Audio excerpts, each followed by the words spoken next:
Hi friends, আমি অনুপম আর আপনারা দেখছেন ডিজিটাল অনুপ ইউটিউব চ্যানেল। আজ আমি আপনাদের দেখাবো এলিমেন্টের সিরিজের বেসিক এলিমেন্ট তথা ইমেজের কিছু একটি টিউটোরিয়াল ভিডিও, যেখানে আমি 6টি স্টেপের মাধ্যমে দেখিয়েছি যে আমরা ইমেজ এলিমেন্টটিকে কিভাবে ইউজ করব। ফার্স্ট স্টেপে দেখিয়েছি সেটার কাস্টমাইজ সাইজ এবং সেটার কিছু বেসিক সাইজ দেওয়া আছে যেগুলো আমরা ইউজ করব। সেকেন্ড স্টেপে আমি দেখিয়েছি যেখানে দুটো ইমেজের মধ্যে যে সেকশন গ্যাপ, সেই সেকশন গ্যাপটা কিভাবে আমরা কন্ট্রোল করব বা নো সেকশন গ্যাপ কিভাবে করব। এবং থার্ড স্টেপ যেখানে আমি দেখিয়েছি তিনটে ইমেজের ইউজ এবং সেই তিনটে ইমেজের ক্যাপশন কিভাবে আমরা ইউজ করব এবং সেখানে আমরা কিভাবে লাইট বক্স এনেবল করব সেটা এবং তার কালার কিভাবে চেঞ্জ করব। এবং ফোর্থ স্টেপ যেখানে আমি দেখিয়েছি দুটো ইমেজ, সেই দুটো ইমেজের কিভাবে আমরা ট্রানজিশন দেব। এবং ফিফথ স্টেপ যেখানে আমি দেখিয়েছি ইমেজের বিভিন্ন বর্ডার কালার এবং শ্যাডো এবং ইমেজটা সার্কেল কিভাবে করব এবং ইমেজের মধ্যে কিভাবে আমরা হোভার এফেক্ট দেব। সিক্স স্টেপ যেখানে আমি দেখেছি যে ইমেজের পজিশনটা আমি কিভাবে চেঞ্জ করব। তাহলে চলুন বন্ধুরা, আমি ভিডিওটা শুরু করি। স্টেপ 1 যেখানে আমি একটা সেকশন নিয়ে নিয়েছি এবং সেকশনে আমি একটি ইমেজ ইউজ করব এবং আমি যখন ইমেজ এলিমেন্টটা ইউজ করব তখন সেটা বাই ডিফল্ট যে সাইজ থাকবে সেটা 1024 বাই 1024। আমি এখান থেকে চুজ ইমেজ করছি, আমার মিডিয়া ফাইল থেকে আমি একটা ইমেজ নিয়ে নিচ্ছি। মনে করুন আমি এই ইমেজটা নিচ্ছি। তো ইমেজটা নেওয়ার পরে আমি এই ইমেজটার আপনার সাইজটা কাস্টমাইজ করতে পারবো এবং বাই ডিফল্ট কিছু সাইজ দেওয়া থাকবে, যেমন এখানে দেওয়া আছে 2024 2048 বাই 1536 এবং 768 বাই 768 এরকম কিছু সাইজ দেওয়া থাকবে। আমি এটাকে ফুল রাখলে বাই ডিফল্ট এটা আমার ফুল থাকবে এবং আমি চাইলে এটাকে কাস্টমাইজ করতে পারবো। কাস্টমাইজ করার পরে আমার এখানে দেখবেন একটা অ্যাপ্লাই এর বাম দিকে দুটো বক্স থাকবে, যেখানে আমি এটাকে চাইলে আমি মনে করুন 700 বাই 700 করছি।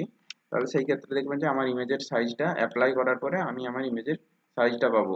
700 বাই 700 করতে আমি ইমেজের এই সাইজটা পাচ্ছি, কিন্তু আমি এটাকে বাই ডিফল্টই রেখে দিচ্ছি। আমার যে অরিজিনাল সাইজ সেটা 2048 বাই 2048। এবার আমার স্টেপ টুতে আমি এখানে ডবল সেকশন নিয়ে নিচ্ছি এবং ডবল সেকশনের মধ্যে আমি দুটো ইমেজ ইউজ করব একটা, এবং এখানে আমি একটা ইমেজ আপলোড করছি মিডিয়া ফাইল থেকে।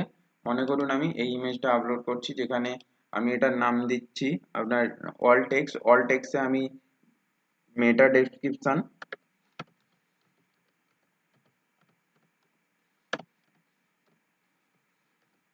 ডেসক্রিপশন টাইটেল পিঙ্ক রোজ এবং ক্যাপশনও আমার পিঙ্ক রোজ দেওয়া রয়েছে, এটা আমি সিলেক্ট করে নিচ্ছি। সেম আমি এটাকেও ডুপ্লিকেট করতে পারি। পেন সাইনে যাওয়ার পরে আমি এটাকে ডুপ্লিকেট করছি এবং ড্রাগ এন্ড ড্রপ করে এখানে পজিশন করে দিচ্ছি এবং এইটার আমি ইমেজটাকে চেঞ্জ করে নিচ্ছি। আমি এই ইয়েলো রোজটা নিয়ে নিচ্ছি, যেখানে এখানে অল টেক্সটে আমি সেম মেটা ডেসক্রিপশন লিখে নিচ্ছি, মেটা মেটা ডেসক্রিপশন এবং টাইটেলে ইয়েলো রোজ এবং আমি এখানে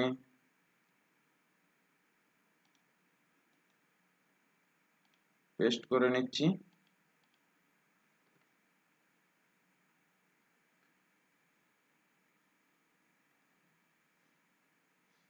এটাকে সিলেক্ট করে নিলাম। দেখতে পাচ্ছেন আমার দুটো ইমেজ পাশাপাশি চলে এসেছে এবং আমি এই দুটো ইমেজের কলাম দুটোর মধ্যে যদি নো গ্যাপ করতে চাই তার জন্য আমি এখানে 6 ডটে ক্লিক করব। 6 ডটে ক্লিক করার মধ্যে কলাম গ্যাপটাকে আমি করব নো গ্যাপ। দেখতে পাচ্ছেন আমার দুটো ইমেজের মধ্যে কিন্তু নো গ্যাপ হয়ে গেছে। এটা আমার গেল স্টেপ 2। এবার আমি দেখব স্টেপ 3। এখানে আমি হচ্ছে যে তিনটে সেকশন নিয়ে নিচ্ছি এবং এই তিনটে সেকশনে আমি তিনটে ইমেজ ইউজ করব, ফার্স্ট, সেকেন্ড এবং আমার থার্ড। এখানে আমি তিনটে ইমেজ আমি আপলোড করে নিচ্ছি। এখন আমি দেখব যে এই ইমেজগুলোতে আমি ক্যাপশন কিভাবে অ্যাড করতে পারি। আমি যদি এখানে ইমেজ রেজুলেশন যাই, তার নিচে দেখবেন আমি এখানে ইমেজের উপর ক্লিক করলাম। ইমেজ ক্লিক করার পরে কন্টেন্ট থেকে ইমেজ রেজুলেশন এবং ইমেজ রেজুলেশনের নিচেই আমার এখানে ক্যাপশন আছে। এটা যদি আমার অ্যাটাচমেন্ট থাকে তাহলে আমি যখন ইমেজটা আপলোড করেছি সেই সময় আমি এই অল টেক্সট, টাইটেল এবং ক্যাপশনে আমি যেই ক্যাপশনটা দিয়েছি আমার সেই ক্যাপশনটাই আমার এখানে শো করবে। এবং আমি যদি এখান থেকে ক্যাপশনটাকে করি কাস্টম ক্যাপশন, তো কাস্টম ক্যাপশন করার পরে আমার এখানে এন্টার ইওর ইমেজ ক্যাপশন বলে একটা লেখা থাকবে। সেই ইমেজ ক্যাপশনটাতে যদি আমি এখানে কিছু লিখি, তাহলে আমি যদি এখানে লিখি ফ্লাওয়ার, ফ্লাওয়ার, তো দেখতে পাচ্ছেন আমার এখানে এই ক্যাপশনটা আসছে। এবং আমার এখানে যদি আমি এই ইমেজটাতে এটা ক্যাপশনটা আমি করে রাখি অ্যাটাচ ক্যাপশন, তাহলে আমি ইমেজটা যখন আপলোড করেছি হোয়াইট রোজ, তো আমি যখন এই ইমেজটা আপলোড করেছি তখন আমি যেখানে এই যে ক্যাপশনটা লিখেছি হোয়াইট রোজ, আমার সেই ক্যাপশনটা দেখাচ্ছে। ঠিক একই রকম ভাবে এই ইমেজটার নিচে যখন আমি ক্যাপশন আছে, এই ক্যাপশনে যদি আমি কাস্টম ক্যাপশন করি, তো আমি এখানে যেটা এখন এন্টার করব, তো আমার এটা এখানে সেটাই দেখাবে। আমি যদি এখানে করি রেড রোজ, তো দেখতে পাচ্ছেন আমার এখানে কিন্তু ক্যাপশনে রেড রোজ দেখাচ্ছে। এখন যদি আমি এই ক্যাপশনের ব্যাকগ্রাউন্ডে একটা কালার ইউজ করতে চাই, তার জন্য সেটা আমি কিভাবে করব? এই ইমেজে আমি ক্লিক করব, ইমেজে ক্লিক করার পর স্টাইল, এবং স্টাইলে ক্লিক করার পরে আমি যদি সবার নিচে আসি, তখন আমি এখানে দেখতে পাবো যে একটা ক্যাপশন বলে একটা লেখা আছে, এবং ক্যাপশনের টেক্সট কালার, এই টেক্সটের কালারটা যদি আমি রেড করতে চাই, তাহলে এখান থেকে আমি এটাকে রেড করতে পারবো। এবং আমি যদি বলি ব্যাকগ্রাউন্ড কালারটা, ক্যাপশনের ব্যাকগ্রাউন্ড কালারটা চেঞ্জ করব, সেখান থেকে আমি ব্যাকগ্রাউন্ড কালারে আসবো এবং সেখান থেকে আমি একটা যে কোনো কালার নিয়ে নিতে পারবো। দেখুন আমি একটা এখানে পিঙ্ক কালার নিয়ে নিচ্ছি। আমি যদি এইখানে আসি, একই রকম ভাবে ইমেজের উপর ক্লিক করব এবং সেখান থেকে স্টাইল, স্টাইল থেকে আমি যদি সবার নিচে আসি, সেখান থেকে আমি ক্যাপশনে আসবো। ক্যাপশনে আমি এই লেখাটাকে যদি আমি করে নিই হোয়াইট, এবং এর ব্যাকগ্রাউন্ড কালারটা যদি আমি গ্রিন করি, তো দেখতে পাচ্ছেন আমার এটা চলে এসেছে। আবার যদি আমি এইখানে আসি, এই লেখাটাকে যদি আমি ক্যাপশন কালারটাকে যদি আমি চেঞ্জ করতে চাই, তার জন্য আমি ক্যাপশনে আসবো। ক্যাপশন থেকে ক্যাপশন কালারটাকে আমি করে দিচ্ছি রেড, এবং এর যে ব্যাকগ্রাউন্ড কালার আছে সেই ব্যাকগ্রাউন্ড কালারের উপর আমি ক্লিক করব এবং ব্যাকগ্রাউন্ড কালারটাকে আমি করে দিচ্ছি ইয়েলো। দেখতে পাচ্ছেন কত সুন্দরভাবে হয়ে গেল। এবার আমি যদি এটাতে লাইট বক্স এফেক্ট দিতে চাই, তার জন্য কি করব? আমি ইমেজের উপর ক্লিক করব, কন্টেন্টে আসবো, কন্টেন্টে আসার পর আমার এখানে লিঙ্ক, এটা নোন আছে, এটা আমি মিডিয়া ফাইল করব। মিডিয়া ফাইল করার পরে এখানে আমার লাইট বক্স আছে, লাইট বক্সটা আমি যদি এখানে ইয়েস করে দেই, তো আমি এরপরে যদি ইমেজটার উপর ক্লিক করি, তখন দেখতে পাচ্ছেন এটা আমার লাইট বক্স হয়ে ওপেন হচ্ছে। একই রকম ভাবে আমি যখন এটার উপর ক্লিক করছি, আমার কিন্তু এখানে কোনো লাইট বক্স এফেক্ট নেই। আমি যদি এখানে লাইট বক্স এফেক্ট দিতে চাই, তার জন্য ইমেজের উপর ক্লিক করব, কন্টেন্ট, কন্টেন্ট থেকে আমি এখানে লিঙ্কে আসবো, লিঙ্কটা করব মিডিয়া ফাইল, এটা আমার ইয়েস করে দেব। দেখুন এখন যদি আমি এখানে ক্লিক করি, তো আমার এটা লাইট বক্স হয়ে ওপেন হচ্ছে। আমি চাইলে এই লাইট বক্সের যে ব্যাকগ্রাউন্ড কালারটা আছে, এই কালারটাকে আমি চেঞ্জ করতে পারি। সেই কালারটা আমি কিভাবে চেঞ্জ করব? কালারটা চেঞ্জ করার জন্য আমার যে এখানে এলিমেন্টের সাইড সেটিংস আছে, আমার এই যে এখানে দেখুন একটা সাইড সেটিংস আছে, এই সাইড সেটিংস এর উপর আমি ক্লিক করব। সাইড সেটিংস এ ক্লিক করার পর গ্লোবাল কালারস আছে, এবং আমি যখন এই নিচের দিকে নামবো, নিচের দিকে নামার পরে আমি এখানে দেখতে পাবো সেটিং, এবং সেটিং এ আছে side identity, background, light box. Light বক্সের উপর আমি ক্লিক করব এবং এইখানে আমার যে দেখতে পাচ্ছেন ব্যাকগ্রাউন্ড কালার, লাইট বক্সের উপর ক্লিক করার পরে আমার যে এখানে ব্যাকগ্রাউন্ড কালার আসছে, সেই ব্যাকগ্রাউন্ডের কালারের উপর ক্লিক করে আমি চাইলে এই ব্যাকগ্রাউন্ড কালারটাকে চেঞ্জ করতে পারবো। আমি যদি এইখানে ব্যাকগ্রাউন্ড কালারটাকে একটু লাল টাইপের করতে চাই, লালে ক্লিক করলাম, এখান থেকে চাইলে আমি এটাকে একটু ব্লার করে দিচ্ছি কালারটাকে। দেখুন এখন যদি আমি এটাকে শেপ চেঞ্জ করে দেই, এরপরে যখন আমি এখানে ক্লিক করব, দেখুন আমার কিন্তু ব্যাকগ্রাউন্ড কালারটা একটু লাল আসছে। দেখুন এটা কিন্তু এটা যদি আবার আমি গ্রিন করতে চাই, এটা কিন্তু আমার লাল আসছে। আমি যখন এই লাইট বক্সের কালারটা চেঞ্জ করব, তো এখানে দেখুন আমার লাইট বক্স কালার কিছু দেওয়া নেই, এখানে আমার লাইট বক্স অন করা নেই। আমি যদি এখানে আবার লাইট বক্স অন করতে চাই, আমি সাইড সেটিংসটা ক্রস করে দেব। একই রকম ভাবে এসে ইমেজের উপর ক্লিক করব এবং সেখান থেকে আমি যাব কন্টেন্ট, কন্টেন্ট থেকে আমি লিঙ্ক, লিঙ্ক হচ্ছে মিডিয়া ফাইল, এবং মিডিয়া ফাইলে আমি এটাকে লাইট বক্সটাকে ইয়েস করে দেবো। তো দেখতে পাচ্ছেন এখানেও আমার লাইট বক্স অন হয়ে গেছে। এরপরে আমার স্টেপ 4 আমরা দেখব কিভাবে আমরা ইমেজের মধ্যে সিএসএস ফিল্টার এবং অপাসিটি অ্যাক্টিভ করতে পারি। তার জন্য আমি 50-50 সেকশন নিয়ে নিয়েছি, এবং এখানে আমি ইমেজ দুটো একই ইমেজ নিয়ে নিচ্ছি এবং সেই দুটো ইমেজ আপলোড করে নেব। দেখুন এরপর ইমেজের উপর ক্লিক করব এবং সেখান থেকে স্টাইলে যাব। স্টাইল থেকে যদি আমি নিচের দিকে আসি, তো আমরা এখানে দেখতে পাবো সিএসএস ফিল্টার। সিএসএস ফিল্টারে ক্লিক করার পরে সবার নিচে দেখতে পাবো হিউটা যদি আমি বাড়াই, তাহলে দেখতে পাবো যে ইমেজটা এরকম হয়ে যাচ্ছে। সরি, আমি যদি হিউটাকে এখন 0 করি এবং হোভারে যাই, হোভারে আসার পরে আমরা যদি এখান থেকে সিএসএস ফিল্টার অ্যাক্টিভ করি এবং নিচে দেখতে পাবো হিউটাকে আমি একটু মনে করুন বাড়িয়ে নিলাম, তাহলে সেই ক্ষেত্রে দেখতে পাবো যে ইমেজটা আমার, যখন ইমেজটার উপর আমি হোভার করছি তখন আমার ইমেজটা এইভাবে চেঞ্জ হয়ে যাচ্ছে। এটা আমার সিএসএস ফিল্টার। আমি সিএসএস ফিল্টারের যে ট্রানজিশন ডিউরেশনটা আছে, এই ট্রানজিশন ডিউরেশনটাকে আমি চাইলে বাড়াতে পারি, মানে আমি এটার উপর যখন মাউসটা নিয়ে আসবো তখন এটা আমার ধীরে ধীরে চেঞ্জ হবে। এবং একই রকম ভাবে যদি আমি এইখানে অপাসিটি কন্ট্রোল করতে চাই, তার জন্য আমি ইমেজের উপর ক্লিক করব এবং সেইখান থেকে স্টাইলে আসবো। স্টাইলে আসার পর নর্মালে আমার যে অপাসিটি আছে এটাকে আমি কিছুটা বাড়িয়ে দিচ্ছি এবং হোভার করব এবং হোভারে যে অপাসিটি আছে এটাকে আমি ফুল করে দিলাম। তো দেখুন আমি যখন এই ইমেজটার উপর মাউস নিয়ে আসছি তখন কিন্তু আমার এই ইমেজটা ক্লিয়ার হয়ে যাচ্ছে। তো এটা অনেক ফাস্ট আছে, সেই জন্য আমি এই ট্রানজিশন ডিউরেশনটাকে আমি কিছুটা বাড়িয়ে দিচ্ছি।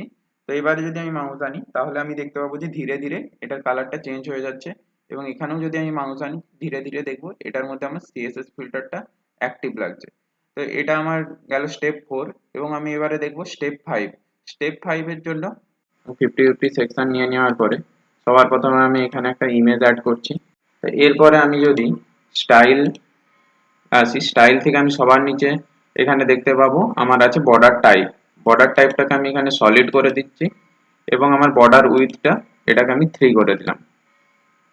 বর্ডার উইথটা যদি আমি এখানে 3 করে দিই তাহলে আমি দেখবো যে এটা আমার একটু সরু হয়ে গেছে এবং বর্ডার কালারটা আমি এখানে রেড করে দিচ্ছি এবং এখানে আমি যদি বর্ডার রেডিয়াস আমি এখানে 200 দিয়ে দিই, সরি হচ্ছে না, সার্কেল শেপ এলো না, এটাতে আমি আর একটু বাড়িয়ে দেবো, 300 করে দিলাম। 300 করলে আমি দেখবো যে এটা আমার সার্কেল হয়ে গেছে। কিন্তু একই রকম ভাবে যদি আমি এখানে ডিফারেন্স বর্ডার রেডিয়াস দিই তাহলে সেখানে কি হবে, আমি এখানে যদি এটাকে আমি কপি এবং আমি এখানে যদি এটাকে পেস্ট স্টাইল করে দিই তাহলে আমি দেখবো যে এটা আমার সার্কেল হয়ে গেছে। এরপরে আমি যদি স্টাইলে আসি, স্টাইল থেকে আমি যদি চাইলে এটার আমি কালারটাকে আমি চেঞ্জ করতে পারি। আমি মনে করুন এখানে ইয়েলো করে দিলাম। আচ্ছা, এটার রেডিয়াসটাকে আমি এখান থেকে বাড়াতে পারি, এটাকে আমি 5 করে দিলাম এবং এটাকে আমি ইয়েলো করে দিয়েছি। এরপরে আমি এখানে যদি আমি রেডিয়াসটা এটা আমার লেফটেরটা যদি আমি 400 করে দিই, মনে করুন এটা আমি 400 করে দিলাম। আচ্ছা, আমার বটমেরটাকে যদি আমি করে দিই 100 এবং আমার যে টপ আছে টপটাকেও যদি আমি করে দিই 100, তাহলে আমি দেখতে পাচ্ছি যে আমার শেপটা এরকম হয়ে যাচ্ছে। শেপটা কিন্তু তখন আর আমার সার্কেল থাকছে না। এবং রাইট সাইড যেটা আছে আমার রাইট সাইডেরটাকেও যদি আমি করে দিই 400, তাহলে আমি দেখবো যে একটা আমার এরকম একটা শেপ আসছে। আচ্ছা, আমি যদি মনে করি যে বটনেরটাকে আমি করবো 200, তাহলে 200 করলে আমি দেখছি এরকম একটা আমার শেপ আসছে। এরপরে আমার আসছে কি বক্স শ্যাডো। আমি বক্স শ্যাডোটাকে অন করার সঙ্গে সঙ্গে দেখবো যে আমার একটা এখানে শ্যাডো চলে এসছে। এবার আমি শ্যাডোর কালার যেটা আছে আমি কালারটা এখান থেকে চেঞ্জ করতে পারি। আমি যদি মনে করি যে কালারটা ইয়েলো করব, তার জন্য আমি ইয়েলো এবং এটাকে আমি শ্যাডোটা ইয়েলো করছি। যেহেতু আমার এখানে বর্ডারটাও ইয়েলো আছে সেই জন্য শ্যাডোটা হয়তো আমার বোঝা যাচ্ছে না, তার জন্য আমি এটাকে একটু ডিপ করে দিচ্ছি এবং আমি এটাকে বাড়িয়ে দিচ্ছি। দেখতে পাচ্ছেন আমার হরাইজন্টালটাকে যদি আমি বাড়িয়ে দিই তাহলে কিন্তু আমার সেই ক্ষেত্রে আমার এটা বোঝা যাচ্ছে। আচ্ছা, ব্লাডটাকে আমি এখান থেকে বাড়া কমা করতে পারি। ব্লাডটা আমার যেটা ছিল আমি মোটামুটি সেরকমই রেখে দিচ্ছি এবং হরাইজন্টালটা গেল আমি ভার্টিক্যাল, যেটা আমার আছে ভার্টিক্যাল ওয়াইজ এটাকে যদি আমি বাড়িয়ে দিই তাহলে আমি দেখতে পাবো যে এটা এরকম ভার্টিক্যালি এটা বেড়ে যাচ্ছে, ভার্টিক্যালি মাইনাস করলে এটা আমার উপর দিকে উঠে যাচ্ছে। তো এটা আমি ডিফল্টই রেখে দিচ্ছি। স্পিডটাকে যদি আমি বাড়াই কমাই তাহলে এটা আমার জায়গাটা অনেক বেশি জায়গাতে এটা দেখা যাচ্ছে এবং এটাকে আমি কমালে এটা কমে যাচ্ছে। এটাকে আমি একটা মোটামুটি রেখে দিচ্ছি। আচ্ছা, এটা আমার 400 আছে, এটাকে যদি আমি 300 করে দিই তাহলে দেখি এটা আমার কেমন দেখায়। এটা আমার কিন্তু এরকম দেখাচ্ছে। এটাকে আমি ফুল স্ক্রিনে করলে আমি যদি সবার নিচে চলে আসি দেখতে পাচ্ছেন আমি এটা দেখতে পাচ্ছি ফুল স্ক্রিনে আমার এটা এইভাবে দেখা যাচ্ছে।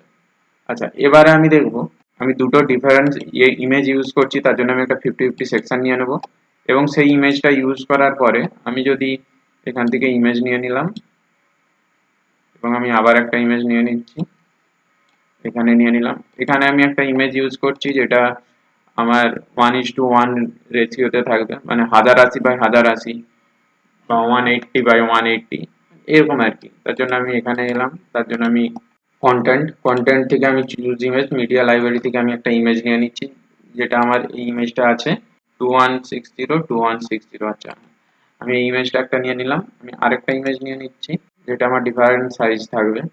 মনে করুন এইটা আমি নিয়ে নিচ্ছি, এটা আছে 1200 এবং 800, আমি এটা নিয়ে নিলাম। এবারে এটার আমি স্টাইলে যাব, স্টাইল থেকে আমি বর্ডার টাইপ বর্ডার টাইপটা সলিড করে করলাম। সলিড করার পর আমি এখানে একটা কালার দিয়ে দিচ্ছি, কালারটা আমি গ্রিন করে নিলাম এবং এটাকে 3 পিক্সেল দিয়ে দিচ্ছি। 3 পিক্সেল করার পরে আমি রেডিয়াসটাকে আমি 300 করে দিয়েছি। এবং আমি যদি এইটাকে এখানে পেস্ট স্টাইল করি, কপি, এবং আমি এটাকে একই রকম ভাবে এখানে করে দিচ্ছি পেস্ট স্টাইল, তাহলে দেখুন এটা কিন্তু আমার সার্কেল হলো না। আমার এইখানে যে বর্ডার রেডিয়াস যেটা আছে, আমি কিন্তু এইখানেও বর্ডার রেডিয়াস এবং আমার যে বর্ডার উইথ যেটা আছে আমি কিন্তু এইখানেও সেম দিয়েছি, কিন্তু আমার এইখানে এটা সার্কেল হয়নি, এটা আমার একটা ওভাল শেপ এসেছে, দেখতে পাচ্ছেন। এর কারণটা হচ্ছে একটাই, যে আমি এইখানে যে ইমেজটা ইউজ করেছি সেটা 1:1 ইমেজ আছে, মানে 1080x1080, কিন্তু এখানে 1080x1080 নেই, এটার শেপটা আলাদা আছে। সেই জন্য আমরা যদি একটা ইমেজকে সার্কেল শেপ দিতে চাই, তার জন্য আমাকে সেই ইমেজটার বর্ডারটাকে যদি আমি সার্কেল শেপ করতে চাই, তাহলে আমাকে সবসময় সেটা 1:1 রেশিওর ইমেজ ইউজ করতে হবে। এরপরে আমার হচ্ছে স্টেপ 6, তার জন্য আমি সবার প্রথমে একটা 3 সেকশন নিয়ে নিচ্ছি। 3 সেকশনটা নেওয়ার পরে আমি এখানে 3টে ইমেজ আপলোড করে নেব। ইমেজ আপলোড করার পরে সেখান থেকে আমি অ্যাডভান্সে আসবো, এবং অ্যাডভান্সে আমি একটা অপশন দেখতে পাবো, সেটা হচ্ছে যে আমার পজিশন। এই পজিশনটা এটা আমি অ্যাবসলিউট করে নেব। অ্যাবসলিউট করার পরে আমি এখানে দেখতে পাবো যে আমার এখানে একটা ড্র্যাগ অপশন চলে এসেছে। আমি এই ড্র্যাগ অপশনটা ইউজ করে আমি এই ইমেজটাকে মানে যে কোনো জায়গাতে আমি পজিশন দিতে পারি। আমি মনে করুন এই ইমেজটাকে আমি এরকম একটা জায়গাতে পজিশন দিয়ে দিচ্ছি, এই একটা জায়গাতে পজিশন থাকলো। আমি এই ইমেজটার উপরেও ড্র্যাগ অপশন ইউজ করতে পারি, তার জন্য আমি একই রকম ভাবে এইখান থেকে আমি মনে করুন এটাকে আমি কপি করে নিচ্ছি এবং এর উপরে এসে আমি এটাকে পেস্ট স্টাইল করে দিলাম। দেখুন এটা আমার কিন্তু ড্র্যাগ অপশন এখানে চলে এসেছে এবং আমি সেটাকে এইভাবে ইউজ করে নিচ্ছি। এবং এই ইমেজটার উপরেও যদি আমি ড্র্যাগ অপশন ইউজ করতে চাই, তাহলেও আমি এটার উপরে পেস্ট স্টাইল করে দিলাম। আমি এইভাবে এই ইমেজটার উপরেও ড্র্যাগ অপশনটা আমি অ্যাক্টিভ করে নিলাম। এরপরে আমি এখানে যদি অ্যাডভান্সে আসি, অ্যাডভান্সে আসার পরে আমি একটা জিনিস দেখতে পাবো, সেটা হচ্ছে যে আমার অফসেট, হরাইজন্টাল অফসেট আছে, আর আমার এখানে একটা ভার্টিক্যাল অফসেট আছে। আমি যদি এই হরাইজন্টাল অফসেটটাকে বাড়াই, তাহলে দেখবো আমার এটা এক্স অ্যাক্সিস বরাবর সরছে, আর আমি যদি এটাকে ভার্টিক্যালি অফসেট ইউজ করি, ওয়াই অ্যাক্সিস বরাবর আমার এই ইমেজটা সরছে। তাহলে এটাকেও আমি ডিফল্ট করে দিচ্ছি। এরপরে আমার ব্যাপারটা হচ্ছে যে আমি এই ইমেজটার ব্যাকে আমার কিন্তু এই ইমেজটা চলে গেছে, এইটাকে আমি কিভাবে ঠিক করবো? আমি যদি এই ইমেজটাকে ফ্রন্টে আনতে চাই, যে আমার স্টাইল অ্যাডভান্সে আসার পরে আমি এখানে একটা জিনিস দেখছি, জেড ইন্ডেক্স। আমার এই ইমেজটার যে জেড ইন্ডেক্স আছে সেটা এই ইমেজের জেড ইন্ডেক্সের থেকে কম আছে, সেই জন্য আমার এই ইমেজটা পিছনে চলে গেছে। আমি যদি এটা জেড ইন্ডেক্সটা 1 করে দিই, তাহলেও দেখছি কিন্তু এটা আমার পিছনেই আছে। আমি যদি এটা জেড ইন্ডেক্স 2 করি, তাহলে দেখছি কিন্তু এটা আমার সামনে চলে এসেছে। তার মানে আমার এই ইমেজের জেড ইন্ডেক্স পেছনের এই ইমেজের জেড ইন্ডেক্সের থেকে নিশ্চয়ই বেশি। আচ্ছা, এখন আমার এই ইমেজটা দেখুন, দুটো ইমেজেরই আমার পিছনে আছে। আমি যদি এইটাকে সামনে আনতে চাই, তাহলে এই ইমেজের জেড ইন্ডেক্সটা আমাকে বাড়াতে হবে। তার জন্য আমি একই রকম ভাবে অ্যাডভান্স আসবো, অ্যাডভান্স থেকে আমি জেড ইন্ডেক্সটাকে যদি মনে করুন এখানে আমি 3 করে দিলাম, দেখুন 3 করতে আমার এটা সামনে চলে এসেছে। তার মানে আমাকে এই ইমেজটা যদি আমি আবার সামনে আনতে চাই, তাহলে এই ইমেজের জেড ইন্ডেক্সটা আমাকে বাড়াতে হবে। তার জন্য আমি একই রকম ভাবে জেড ইন্ডেক্স থেকে 1 2 3, এবং আমার এটা চলে এসেছে। মানে যে ইমেজের জেড ইন্ডেক্স বেশি থাকবে আমার সেই ইমেজটা ফ্রন্টে থাকবে। এটা আমার হলো জেড ইন্ডেক্স। এরপরে আমি যদি এগুলোতে মোশন অ্যাড করতে চাই, তার জন্য আমি কি করব, এখানে আমি ড্র্যাগ অপশনে ক্লিক করব, অ্যাডভান্সে আসবো, অ্যাডভান্সে আসার পরে মোশন এফেক্ট, ইনস্ট্যান্ট মোশন, আমি এখান থেকে মোশন অ্যাড করতে পারবো। ফিড রাইট আমার এই রাইট সাইড থেকে আসবে, এবং একই রকম ভাবে আমি এই ইমেজের উপরেও একটা মোশন নিয়ে নিচ্ছি, অ্যাডভান্স থেকে আমি আসবো মোশন এফেক্ট, এবং এখানে মোশন লেফট। দেখতে পাচ্ছেন। আচ্ছা, এইটাতে আমি যদি কোনো মোশন দিতে চাই, দেখছি এটাতে কোন মোশনটা দিলে এটার ক্ষেত্রে সুটেবল হবে। Motion effect, left right healing হলে, আচ্ছা আমি এটা দেবো না।